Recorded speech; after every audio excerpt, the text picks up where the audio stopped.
Hello students, welcome back to Learn from Home classes with Deepak Chauvin.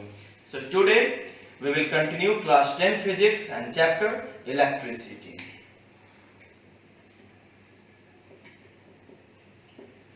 So in last class we have discussed about resistance, right, and resistivity also.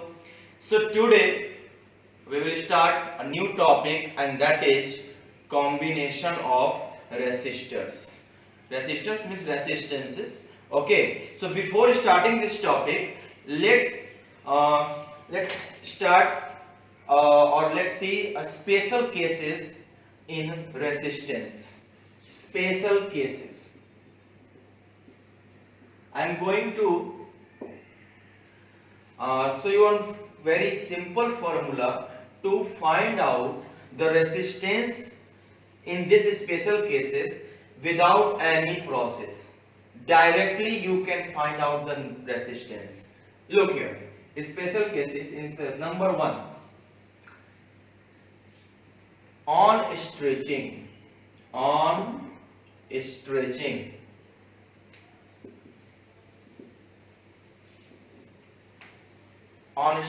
wire.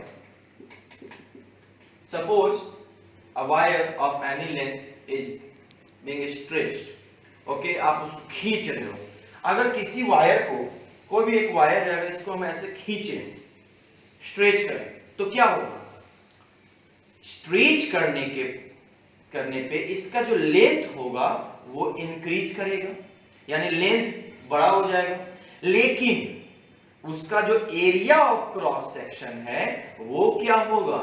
Decrease होने लगेगा. आप किसी भी wire को, एक wire लेकर उसको आप खींच के देखो, आप जैसे ही उसको खींचोगे, फोर्स लगा रहे हो, आप खींचोगे उसको, सो क्या होगा? वो लेंथ तो इंक्रीज करेगा ही करेगा, लेकिन वो तार और पतला होते जाएगा, यानी उसका एरिया ऑफ क्रॉस सेक्शन कम होते जाएगा. It means wire, length of wire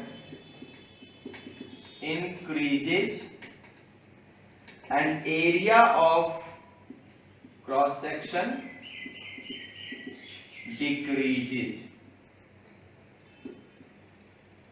area of cross section decrease, लेकिन ये जो भी होगा in the same ratio. It means कि अगर लेंथ 2 टाइम्स इंक्रीज कर गया तो एरिया 2 टाइम्स क्या होगा? डिक्रीज कर जाएगा. अगर लेंथ 4 टाइम्स इंक्रीज कर गया तो एरिया 4 टाइम्स क्या होगा? डिक्रीज कर जाएगा. इट मींस कि दो रेशियो सेम रेशियो में इंक्रीज और डिक्रीज होगा. ओके, तो यहां पे हम लोग बात करेंगे क्या, तो देखेंगे then what will be the new resistance of wire. New resistance मान लेते हैं, let initial resistance is R. एक वायर है जिसका इनिशियल रेसिस्टेंस R है, उसको स्ट्रेच किया गया तो उसका लेंथ इंक्रीज किया, एरिया डिक्रीज किया सेम रेशियो में. तो what will the new resistance? New resistance क्या होगा? आपको पता है कि लेंथ चेंज होगा, एरिया चेंज होगा, तो रेसिस्टेंस भी चेंज होगा, right? So here new resistance will be n square into initial resistance. Means what? R dash, अगर न्यू रेसिस्टेंस को R dash मान ले तो R dash equal to n square into R, और RF कर लूं फाइनल रेसिस्टेंस, और ये RI का मतलब इनिशियल, तो n square into RI. Here n equal to number of times. Number of times क्या हो रहा है? ये इंक्रीज कर रहा है या डिक्रीज कर रहा है? कितना हुआ? डबल हो गया, ट्रिपल हो गया, क्या हो गया? तो ये n स्क्वायर इंटू, इसको प्रोसेस भी हम लोग बना सकते हैं, इस यही सेम फॉर्मूला ला सकते हैं, लेकिन ये फॉर्मूला बहुत ही शॉर्टकट मेथड है. किसी भी रेसिस्टर वायर में अगर ये स्ट्रेचिंग हो रहा हो तो उसमें इनिशियल रेसिस्टेंस पता हो तो न्यू रेसिस्टेंस कैसे निकालें. जैसे देखें, एक क्वेश्चन मैं यहां ले रहा हूं,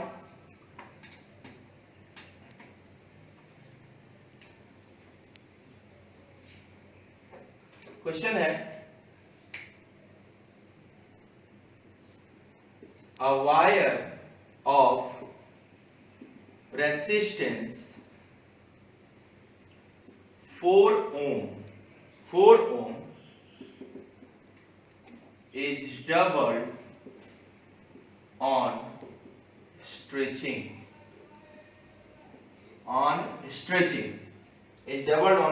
या become double on stretching. What will be its new resistance? इस वायर का न्यू रेसिस्टेंस क्या होगा? So look here, we can solve this question in two methods. Method 1, by process. Method 1, look here, we can use the whole process. Let the initial length of wire L, initial length क्या है? L है, and area A. Okay, so initial resistance क्या हो जाएगा? Initial resistance R equal to rho L by A. ये formula मैंने बताया था पिछले क्लास में, रो L बाई A, और it means R initial resistance कितना दिया हुआ है यहाँ पे? 4 ohm. It means 4 equal to rho L by A. इसको फर्स्ट मान लेते हैं.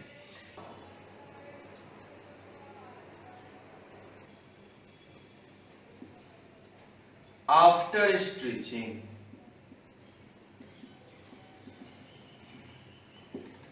so I told you after stretching, when we stretch the wire, length will increase and area will decrease, right? Let new length of wire, suppose इसको मान लेते हैं L dash. ये double हो गया, ये 2 टाइम्स हो गया. इसका मतलब क्या है कि पहले वाले लेंथ का दुगना हो जाएगा, यानी 2L हो जाएगा. 2L. अगर न्यू लेंथ को L डैश माने तो L डैश इक्वल टू पहले वाले इनिशियल लेंथ का ट्वाइस, एंड न्यू एरिया क्या हो जाएगा? एरिया ऑफ वायर, इसको A डैश माने तो पहले वाले एरिया का हाफ, क्योंकि एरिया डिक्रीज कर जाता है, तो A और बाई क्या हो जाएगा? 2. पहले का एरिया कितना था? A था, तो A बाई 2. तो देयरफॉर न्यू रेसिस्टेंस को R डैश मान लेते हैं, तो ये हो जाएगा rho resistivity of the material not change. वो चेंज नहीं होता है, यानी अगर सेम मटेरियल है तो उसका रेसिस्टिविटी, कोई भी लेंथ हो कोई भी एरिया हो, उसके रेसिस्टिविटी से उसको कोई फर्क नहीं पड़ता. रेसिस्टिविटी जैसा है जितना है वही रहेगा. तो rho L dash by A dash लिख सकते हैं हम लोग, और R dash equal to rho L dash. L dash कितना है? 2L, और बाई A डैश कितना है? A by 2. तो बाई 2 लिखेंगे तो ये 2 ऊपर चला जाएगा, तो इसको हम लोग लिख सकते हैं 2 ऊपर आ जाएगा, तो 2 into 2 4 rho L by A. Now तो R डैश इक्वल टू, और रो L बाई A का वैल्यू कितना है? 4 है, तो 4 और into rho L by A है 4, तो 4 4 जा 16 ओम. तो न्यू रेसिस्टेंस क्या आ गया? रेसिस्टेंस आ गया 16 ओम, इक्वल टू 16 ओम. तो ये बाय प्रोसेस, होल प्रोसेस ये है, इसके थ्रू हम लोग बता सकते हैं कि ये 16 ओम आया. इसी को मैंने एक फॉर्मूला के रूप में दे दिया कि बहुत सिंपल तरीके से अगर इस टाइप का क्वेश्चन रहे तो उसको हम लोग सॉल्व कर सकते हैं. ये तो पूरा प्रोसेस वाइज हुआ. अगर इसको हम लोग डायरेक्ट बना रहे हैं तो मेथड 2 सिंपल, गिवन है यहां पे इनिशियल रेसिस्टेंस क्या है? R equal to 4 ohm. Initial resistance 4 ohm है, तो और ये ऑन स्ट्रेचिंग है, यहां लिख देंगे on stretching. New resistance means R dash कितना हो जाएगा n square into initial resistance और n तो ये क्या हुआ है बाबू डबल हो गया है। डबल मतलब 2 टाइम्स ट्वाइस हो गया है। तो n यहाँ पे 2 का स्क्वायर और इंटू r का वैल्यू कितना है 4 2 2 जा 4 इंटू 4 कितना ओम आ गया 16 ओम आ गया। तो ये इस तरीके से भी हम लोग इस क्वेश्चन को सॉल्व करें। देखो देख सकते हैं आप लोग कि एक पूरा लंबा प्रोसेस है, हम लोग सॉल्व करके 16 ओम ही आया और ये शॉर्ट प्रोसेस है, सिंपल प्रोसेस है, इससे भी 16 ओम है। तो ये एक फॉर्मूला है, डायरेक्टली अगर हम लोग इस क्वेश्चन को इस टाइप के क्वेश्चन को सॉल्व कर सकते हैं। नाउ तो ये था पहला केस ऑन स्ट्रेचिंग। इसका एक ऑपोजिट हो सकता है और वो है case number 2। Look here case 2 है और उसको हम लोग बोलते हैं on itself. On itself, on itself का मतलब क्या हो गया? On itself means what? हो सकता है कि उसका वॉल्यूम क्या हो रहा हो, चेंज कर रहा हो, यानी उसको एक्सपेंड कर रहा हो, तो एरिया उसका क्या होगा इंक्रीज करेगा इस केस में ऑन इटसेल्फ में, और उसका लेंथ क्या होगा डिक्रीज करेगा, यानी कि उल्टा होता है। स्ट्रेचिंग में स्ट्रेच कर रहे हैं तो लेंथ बढ़ रहा है, एरिया ऑफ क्रॉस सेक्शन घट रहा है, लेकिन ऑन इटसेल्फ में इसका area of cross section increase करता है और लेंथ क्या होता है डिक्रीज करता है। तो हम लोग यहां लिख सकते हैं length of wire decreases and area of cross section increases। area of cross section इनके और रेशियो सेम रहेगा, इन सेम रेशियो, यानी अगर ये 2 टाइम्स डिक्रीज कर रहा है तो ये 2 टाइम्स इंक्रीज करेगा। तो इस केस में न्यू रेसिस्टेंस जो होगा equal to 1 by n square into initial resistance, यानी इसमें हम लोग 1 by n स्क्वायर कर लेंगे, यानी r dash equal to 1 by n square into r। Simple इस तरीके से बना सकते हैं। तो ये ऑन इटसेल्फ केसेस है, मतलब एरिया इंक्रीज कर रहा है, लेंथ डिक्रीज कर रहा है। ठीक है, इस पे एक क्वेश्चन देखते हैं कि हम लोग इसको कैसे सॉल्व करेंगे।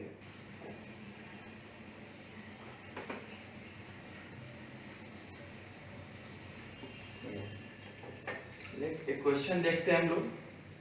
Suppose question is a wire of resistance 9 ohm is tripled on itself. Find the new resistance of wire। यहां पे itself है, कौन सा केस है itself। तो इसको भी हम लोग मेथड प्रोसेस वाइज बना सकते हैं। सेम प्रोसेस जहां पे वहां मैंने इससे पहले वाले क्वेश्चन में यूज किया था, सेम प्रोसेस इसमें भी है।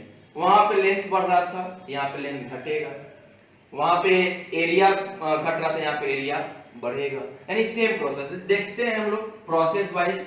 मेथड 1 तो आपको दिया हुआ है given what initial resistance R equal to 9 ohm, और R इक्वल टू आप लोग क्या जानते हैं rho L by A equal to 9 Om.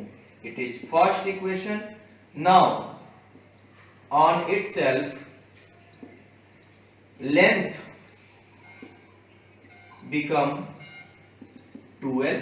Length क्या हो जाएगा, सॉरी ऑन इटसेल्फ यहां पे ट्रिपल्ड हुआ है, क्या हुआ है ट्रिपल्ड हुआ है, यानी 3 गुना। तो लेंथ 3 गुना क्या है, यानी इटसेल्फ में लेंथ घट जाता है, यानी पहले वाले लेंथ का L बाई 3 हो जाएगा, और एरिया ऑफ क्रॉस सेक्शन क्या हो जाएगा 3 गुना बढ़ जाएगा, यानी 3a हो जाएगा। तो therefore new resistance equal to क्या हो जाएगा, rho L dash by A dash means R dash equal to rho L dash यानी एल बाई 3 और इनटू 3a a डैश। तो look here r dash equal to 3 3 9 1 by 9 into rho l by a। So r dash equal to 1 by 9 into and rho l by a equal to what, 9 ohm। 9 initial यहाँ पे दिया हुआ है तो 9 9 cancel हो गया, r dash equal to क्या आ गया, 1 ohm। तो न्यू रेसिस्टेंस हम लोग का हो गया यहाँ पे 1 ohm। तो ये बाय प्रोसेस हम लोग इसको बना सकते हैं वेरी इजीली। और डायरेक्ट मेथड है, आपको मेथड 2 गिवन है बेटा, R इक्वल टू 9 ohm और n कितना दिया हुआ है, नंबर ऑफ टाइम्स 3, ट्रिपल है तो यानी 3 है। तो न्यू रेसिस्टेंस यानी R dash equal to 1 by n square into R। On stretching में यही सॉरी ऑन इटसेल्फ में यही फॉर्मूला मैंने बताया है। स्ट्रेचिंग में n स्क्वायर इंटू r था, यहाँ 1 by n square into r, 1 by n square यानी 3 का स्क्वायर कितना 9 और r 9 है, कितना ओम आ गया 1 ओम। तो ये कुछ स्पेशल केसेस हैं जिसको हम लोग इस तरीके से इस फॉर्मूला से बना सकते हैं। हम लोग मेथड पूरा प्रोसेस वाइज भी बना सकते हैं, ठीक है। तो इट्स डिपेंड्स ऑन अस कि हम लोग कौन सा मेथड यूज करते हैं, बट ये फॉर्मूला बहुत ही इंपॉर्टेंट है, सिंपल वे में हम लोग उसको सॉल्व कर सकते हैं। Now so let's start the topic and that is combination of resistance.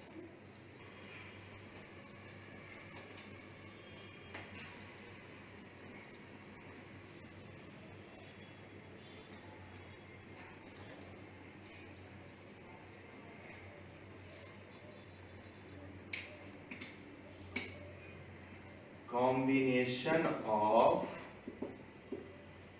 resistors, इसको सिस्टम ऑफ रेसिस्टर्स भी बोलते हैं। सिस्टम ऑफ रेसिस्टर यानी कंबाइंड करना है। रेसिस्टर मींस व्हाट, रेसिस्टेंस, इसका सिंबल आप सभी को पता होगा, इसको हम लोग इस सिंबल से रिप्रेजेंट करते हैं, राइट, रेसिस्टर। तो देखेंगे हम लोग यहाँ पे कि आखिर ये किस किस वे में हम लोग रेसिस्टर्स को कंबाइन कर सकते हैं। घरों में हम लोग का जो कॉम्बिनेशन है, रेसिस्टर मतलब वो सारे चीज जो डिवाइस आपके इलेक्ट्रिसिटी पे रन कर रहे हैं रेसिस्टर्स ही है। हम लोग का फैन रेसिस्टर है, बल्ब रेसिस्टर है, ओके, यानी सब में रेसिस्टेंस होगा ही होगा। तो कैसे कंबाइंड है हम लोग के घर में जो कॉम्बिनेशन है, ये जो सर्किट पूरा बना हुआ है वो किस टाइप का है, राइट। तो और आपने सीरीज बॉल देखा होगा, सीरीज बॉल में क्या कॉम्बिनेशन होता है। तो ये सारे टर्म्स को हम लोग यहाँ पे देखेंगे। तो combination means the union of 2 और मोर resistor.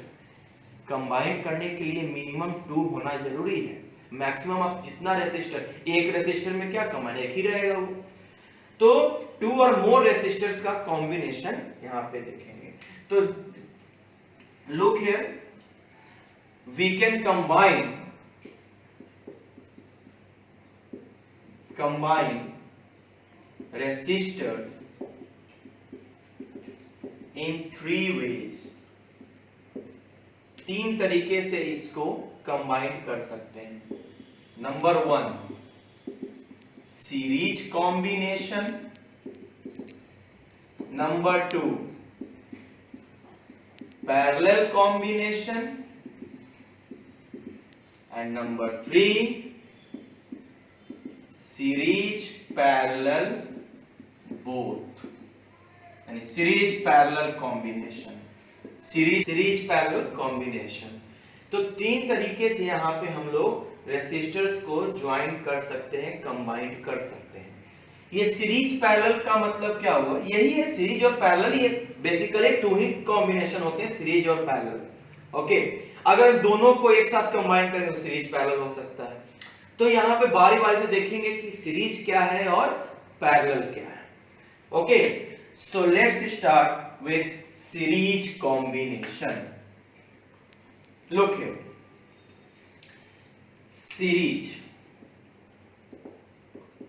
combination. Series combination. Look here, if two or more resistor joined end to end combination, इसको हम लोग बोल सकते हैं end to end combination. Means what? Means last end of first resistor joined with first end of second resistor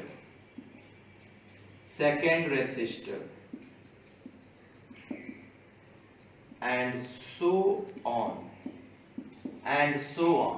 कहने का मतलब क्या है कि अगर हम लोग यहाँ पे ये एक रेसिस्टर ले लिए, दिस इज R1 पहला रेसिस्टर, और इसके साथ एक और रेसिस्टर कंबाइन किए, वो है कंबाइन किया गया, वो उसका नाम हम लोग रखते हैं R2। ओके, इसके साथ एक और रेसिस्टर कंबाइन किए, उसका नाम दे दिए R3। ओके, तो लुक हियर, ऐसे बहुत सारे हैं, स्ट्रेट लाइन में कर सकते हैं, घुमा के कर सकते हैं। जैसे यहां पे ध्यान देने वाली बात यह है end to end combination. End to end का मतलब क्या है कि दोनों का एक एंड जो है आपस में कंबाइन होगा। मींस कि यहां पे देख सकते हैं इसका जो लास्ट एंड है, मान लेते हैं ये पॉइंट ए है, ये पॉइंट बी, सी, डी, ई, एफ। तो इसका जो लास्ट पॉइंट बी है, ये R2 के C यानी फर्स्ट पॉइंट से क्या है, कंबाइन है। R2 का जो लास्ट पॉइंट D है, ये इस E से कंबाइन है। इट मींस क्या कि पहले का लास्ट एंड और दूसरे का फर्स्ट एंड, फिर दूसरे का लास्ट एंड, तीसरे का फर्स्ट एंड, फिर तीसरे का लास्ट, चौथे का फर्स्ट, और ये चलते जाएगा जितना आपको करना है n तक। कहां तक? n रेसिस्टर्स, इनफाइनाइट आप जोड़ सकते हो। इस टाइप के कॉम्बिनेशन को ही हम लोग क्या करते हैं, सीरीज कॉम्बिनेशन करते हैं। तो इसमें बहुत इंपॉर्टेंट बात ये है कि इस टाइप के कॉम्बिनेशन में the current through all resistor is same। यानी अगर यहां से इसमें करंट फ्लो करना स्टार्ट, यहां बैटरी अगर इसको ऐड करते हैं I करंट, तो ये सेम करंट यानी I करंट इसमें से होते हुए इस R2 यानी R1 से होते हुए R2 में जाएगा, R2 से होते हुए R3 में जाएगा, यानी सेम करंट इस तीनों चारों जितना N रेसिस्टर्स में क्या होगा, फ्लो करेगा। This is a series combination. You can also define series combination that two or more resistors are combined or said to be in series combination if same current flows through or pass through each resistor। Her resistor से same current pass करेगा, तो वो इसका मतलब वो कौन सा combination है, सीरीज कॉम्बिनेशन है। तो यहाँ पे इस तरीके से दिख सकते हैं हम लोग। नाउ यानी करंट सेम होगा, लेकिन the potential difference, the PD means potential difference across any resistor is proportional to resistance। means what कि यहां ध्यान देने वाली बात है कि V इक्वल टू IR होता है, right? V equal to IR, ohm's law. तो अब करंट तो सब में सेम है, लेकिन रेसिस्टेंस तो अलग अलग है, R1 है, R2 है, R3 है। मान लेते हैं ये 2 ओम है, ये 4 ओम है, ये 6 ओम है, अलग रेसिस्टेंस है। तो इसका मतलब जो पोटेंशियल डिफरेंस होगा वो किस पे डिपेंड कर रहा है? रेसिस्टेंस पे डिपेंड कर रहा है। करंट सब जगह क्या है? सेम है। ये बहुत ही इंपॉर्टेंट यहाँ पे ये रिलेशन है कि अगर करंट सेम हो तो V is directly proportional to क्या हो जाएगा? R हो जाएगा। यानी V अब किस पे डिपेंड करेगा? रेसिस्टेंस पे। तो अगर इसका मतलब सबका रेसिस्टेंस अलग है तो इसका मतलब सबका पोटेंशियल डिफरेंस भी क्या होगा? अलग अलग होगा। इसका पोटेंशियल डिफरेंस अगर V1 है, इसको V2 मान लेते हैं और इसको V3 मान लेते हैं। तो ये बहुत ही इंपॉर्टेंट प्रॉपर्टी है। याद रखने वाली बात है कि अगर करंट सेम है, इसका मतलब पोटेंशियल डिफरेंस किस पे डिपेंड कर रहा है? ईच रेसिस्टर, कोई भी रेसिस्टर्स पे, यानी उसके रेसिस्टेंस पे डिपेंड कर रहा है। यानी रेसिस्टेंस अलग है तो पोटेंशियल डिफरेंस भी अलग अलग होगा। तो ये हम लोगों का सीरीज कॉम्बिनेशन था। तो अब क्वेश्चन आता है तो how can we find out the equivalent resistance, means total resistance of the circuit. So let's start with the topic equivalent resistance.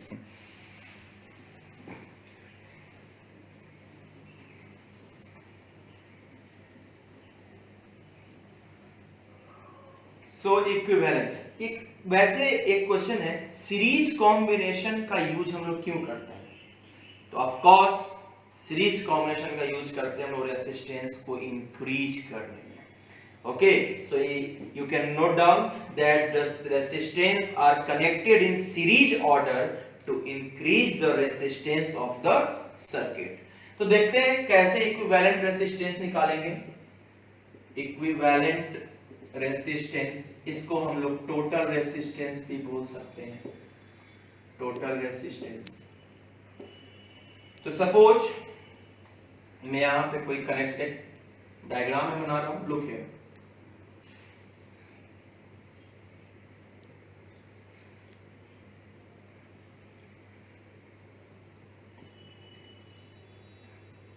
ये तीन रेसिस्टर्स हैं, R1, R2, R3, सीरीज में है, end to end combination. R1 का potential difference जो है यहां पे ये V1 है, R2 का पोटेंशियल डिफरेंस जो है इसको हम लोग V2 मान लेते हैं, और इसका पोटेंशियल डिफरेंस जो है वो है R3 का V3। तो सपोज लेट थ्री रेसिस्टेंस या three resistors having resistances R1, R2 and R3 respectively join in series. V1, V2 and V3 are the potential difference across resistors respectively. मतलब R1 का potential difference V1 है, R2 का potential difference V2 है, R3 का potential difference V3 है। और potential difference अलग क्यों है मैंने बताया, क्योंकि करंट सेम रहता है। तो मान अब इसको मैं यहां से कंबाइन कर देता हूं, ज्वाइन करता हूं। ये एक आर्म मीटर है यानी करंट मेजर करेगा, और इसको मैं यहां पे कंबाइन, ये स्विच है मेरा, की है, किससे? एक बैटरी से मैं यहां पे इसको क्या कर दिया, कंबाइन। इस बैटरी का टोटल पोटेंशियल डिफरेंस जो है वो क्या है, V है। यानी ये टोटल पोटेंशियल डिफरेंस इस अलग अलग रेसिस्टर्स में क्या हो गया है, ब्रेक कर गया है। यानी V1, V2 और V3 को अगर टोटली ऐड कर दे तो हम लोग को क्या मिलेगा, V मिलेगा। यही पोटेंशियल डिफरेंस डिस्ट्रीब्यूटेड हो चुका है। जैसे स्विच ऑन करेंगे करंट फ्लो, ये प्लस ये माइनस करंट फ्लो करना स्टार्ट कर देगा, और मान लेते हैं I करंट फ्लो कर रहा है। तो सब में सेम करंट ही जाएगा क्योंकि series combination same current. Let a current I flows through each resistors.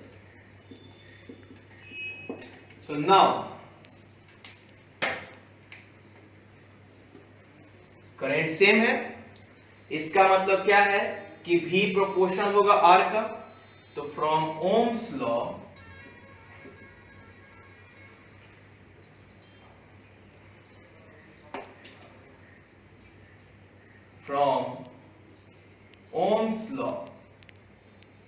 V equal to what? IR। तो 4 रेसिस्टर R1 के लिए V कितना है? V1, पोटेंशियल डिफरेंस V1 है, करंट तो I ही है और R1 हो जाएगा। इसको फर्स्ट मानते हैं। 4 रेसिस्टर R2 क्या हो जाएगा? V2 equal to IR2। V2 equal to IR2, current same है, R2 यहां हो गया नंबर 2। और 4 resistor R3 V3 equal to IR3, ये थर्ड हो गया। ऐसे ऐसे आप नंबर ऑफ इनफाइनाइट ऐड कर सकते हो। On adding first, second and third we get, इसको ऐड करते हैं तो V1 plus V2 plus V3 equal to IR1 plus IR2 plus IR3। अगर ये V1, V2 और V3 को ऐड कर दें तो टोटल कितना पोटेंशियल डिफरेंस है? यहाँ पे V है, तो ये मेरा क्या आ जाएगा? V आ जाएगा। और V इक्वल टू, यहाँ I कॉमन है, R1 plus R2 plus R3।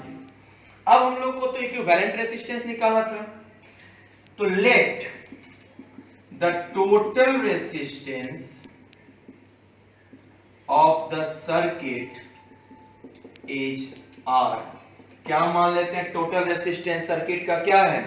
R। यानी मेरा इन सब को कंबाइन जो भी करके टोटल रेसिस्टेंस मेरा ये आया है। ये एक रेसिस्टर है, मीटर जो R है, इसमें करंट I फ्लो कर रहा है और टोटल पोटेंशियल डिफरेंस क्या है? V है। तो इसका मतलब यहां से हम लिख सकते हैं कि V इक्वल टू क्या हो जाएगा? IR हो जाएगा। तो hence V equal to IR। इस वैल्यू को यहां पुट कर दो। इसको अगर हम मान ले 4, तो फ्रॉम 4 V की जगह IR पुट कर सकते हैं, I इंटू R, इधर हो जाएगा I into R1 plus R2 plus R3। ये I और I क्या हो गया? कैंसल, और यहां बच गया R equal to R1 plus R2 plus R3, और प्लस डॉट डॉट ये कहां तक लिख सकते हैं हम लोग? इसको Rn तक लिख सकते हैं। इसका मतलब क्या है कि in series combination the equivalent resistance of the circuit is the addition of all given resistances। जितने भी रेसिस्टेंसेस है सबको ऐड कर देंगे, सिंपल अलजेब्रा, वही उसका टोटल रेसिस्टेंस देगा। अगर ये 4 ओम है, ये 5 ओम है और ये 6 ओम है, तो टोटल रेसिस्टेंस क्या हो जाएगा? 4 plus 5 plus 6, it means 9 plus 6 15 ohm. यानी सिंपल ऐड कर देना है यहाँ पे। तो by this formula we can find out the total resistance in series combination. So hope you all will all understood the topic series combination. So now after this we have a new topic, parallel combination. So parallel combination we will discuss in next class. So if you have any problem, and in next class we will start with numericals. Okay, so next class based on numericals related to Ohm's law, resistance, series combination. Okay, so if you have any problem you can ask me in the inbox. Thank you.